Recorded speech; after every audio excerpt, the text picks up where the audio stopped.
ഭഗവാൻ ശ്രീകൃഷ്ണൻ തന്റെ മാതാപിതാക്കളെ 14 വർഷം കാരാഗൃഹത്തിൽ കഴിയാൻ അനുവദിച്ചത് എന്തുകൊണ്ടായിരുന്നു? ഇതിനു പിന്നിൽ ഭയപ്പെടുത്തുന്ന ഒരു മുൻജന്മ രഹസ്യമുണ്ട്. കംസവധത്തിനു ശേഷം കൃഷ്ണനും ബലരാമനും നേരെ ഓടിയെത്തിയത് മാതാപിതാക്കൾ തടവിലാക്കപ്പെട്ട ഇരുണ്ട അറയിലേക്കായിരുന്നു. കൃഷ്ണന്റെ സാന്നിധ്യത്തിൽ കാരാഗൃഹത്തിലെ ഇരുമ്പ് ചങ്ങലകൾ താനെ തകർന്നു വീണു. കാവൽക്കാർ ബോധരഹിതരായിരുന്നു. വർഷങ്ങൾക്ക് ശേഷം തന്റെ മകനെ നേരിൽ കണ്ട മാതാ ദേവകി ഓടിച്ചെന്ന് ഭഗവാൻ ശ്രീകൃഷ്ണനെ ആലിംഗനം ചെയ്തുകൊണ്ട് കരയാൻ തുടങ്ങി. സന്തോഷവും സങ്കടവും ഒരുപോലെ ആ മാതൃഹൃദയത്തിൽ അലയടിച്ചു. പക്ഷേ ആ സന്തോഷത്തിനിടയിലും ഒരു വലിയ ചോദ്യം മാതാ ദേവകിയെ അലട്ടിയിരുന്നു. വിതുമ്പലോടെ മാതാ ദേവകി ഭഗവാൻ ശ്രീകൃഷ്ണനോട് ചോദിച്ചു, പുത്ര, നീ സാക്ഷാൽ നാരായണനാണെന്ന് എനിക്കറിയാം. ലോകത്തെ മുഴുവൻ സംരക്ഷിക്കുന്ന നിനക്ക് നിന്റെ മാതാപിതാക്കൾ ഈ ഇരുട്ടറയിൽ കിടന്ന് അനുഭവിക്കുന്ന നരകയാതനകൾ അവസാനിപ്പിക്കാൻ ഒരു നിമിഷം മതിയായിരുന്നു. എന്തിനാണ് നീ ഞങ്ങളെ ഇത്രയും കാലം ദുരിതത്തിന് വിട്ടുകൊടുത്തത്? ഭഗവാൻ ശ്രീകൃഷ്ണൻ തന്റെ മാതാവിന്റെ കണ്ണുനീർ തുടച്ചുകൊണ്ട് ആ കൈകൾ നെഞ്ചോട് ചേർത്ത് പിടിച്ചു. അഗാധമായ വാത്സല്യത്തോടെയും എന്നാൽ അചഞ്ചലമായ ശാന്തതയോടെയും ഭഗവാൻ പറഞ്ഞു തുടങ്ങി, മാതേ, കരയരുത്.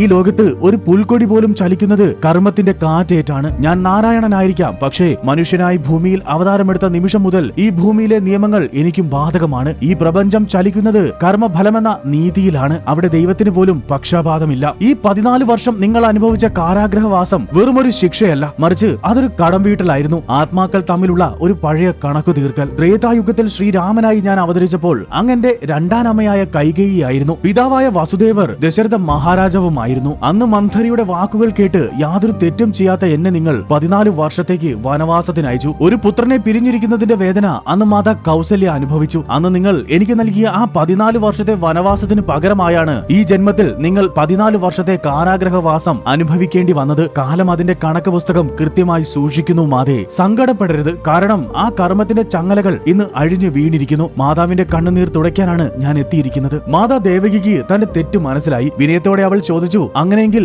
അന്ന് എന്നേക്കാൾ അധികം സങ്കടപ്പെട്ട മാതാ കൗസല്യക്ക് ഈ ജന്മത്തിൽ എന്ത് ലഭിച്ചു കൃഷ്ണ? കണ്ണൻ പുഞ്ചിരിച്ചുകൊണ്ട് മറുപടി പറഞ്ഞു, മാതാ കൗസല്യ ഈ ജന്മത്തിൽ മയ്യ യശോദയായി ജനിച്ചു. അന്ന് വനവാസത്തിന് പോയതിനാൽ സ്വന്തം പുത്രനുമായുള്ള ജീവിതം അനുഭവിക്കാൻ മാതാ കൗസല്യക്ക് കഴിഞ്ഞിരുന്നില്ല. ആ കുറവ് നികത്താനാണ് ഞാൻ നിങ്ങളിലൂടെ ജന്മമെടുത്തത്. എന്റെ ബാല്യകാലം മുഴുവൻ മയ്യ യശോദയോടൊപ്പം. മാതാ കൗസല്യക്ക് ലഭിക്കേണ്ടിയിരുന്ന ആ സ്നേഹം മുഴുവൻ ഈ ജന്മത്തിൽ മയ്യ യശോദയ്ക്ക് ലഭിച്ചു. ഭഗവാൻ ശ്രീകൃഷ്ണൻ ഈ കഥ അവസാനിപ്പിച്ചത് ഒരു വലിയ സത്യം പറഞ്ഞുകൊണ്ടാണ്. മാതേ, കർമ്മം എന്നത് നമ്മുടെ നിഴലിനെ പോലെയാണ്. വെളിച്ചമുള്ളിടത്തോളം കാലം നിഴൽ നമ്മെ വിട്ടു പിരിയുകയില്ല. നാം എവിടെ പോയാലും ഏത് ജന്മമെടുത്താലും നമ്മുടെ പ്രവൃത്തികളുടെ ഫലം നമ്മെ പിന്തുടർന്നുകൊണ്ടേയിരിക്കും. സാക്ഷാൽ ഈശ്വരൻ പോലും ഭൂമിയിൽ അവതരിക്കുമ്പോൾ ആ കർമ്മ നിയമങ്ങളെ ലംഘിക്കില്ല. ഞാൻ ചെയ്യുന്നത് കർമ്മഫലങ്ങളെ ഇല്ലാതാക്കുകയല്ല, മറിച്ച് ആ ഫലങ്ങൾ ധീരമായി അനുഭവിച്ച് തീർക്കാനുള്ള കരുത്ത് നിങ്ങൾക്ക് നൽകുകയാണ്. കാരണം കർമ്മത്തിന്റെ കണക്ക് പുസ്തകത്തിൽ അവസാനത്തെ വരിയും എഴുതി കഴിയുമ്പോൾ മാത്രമേ ഒരാൾക്ക് പൂർണ്ണമായ മുക്തി ലഭിക്കുകയുള്ളൂ. രാധേ കൃഷ്ണ, രാധേ കൃഷ്ണ.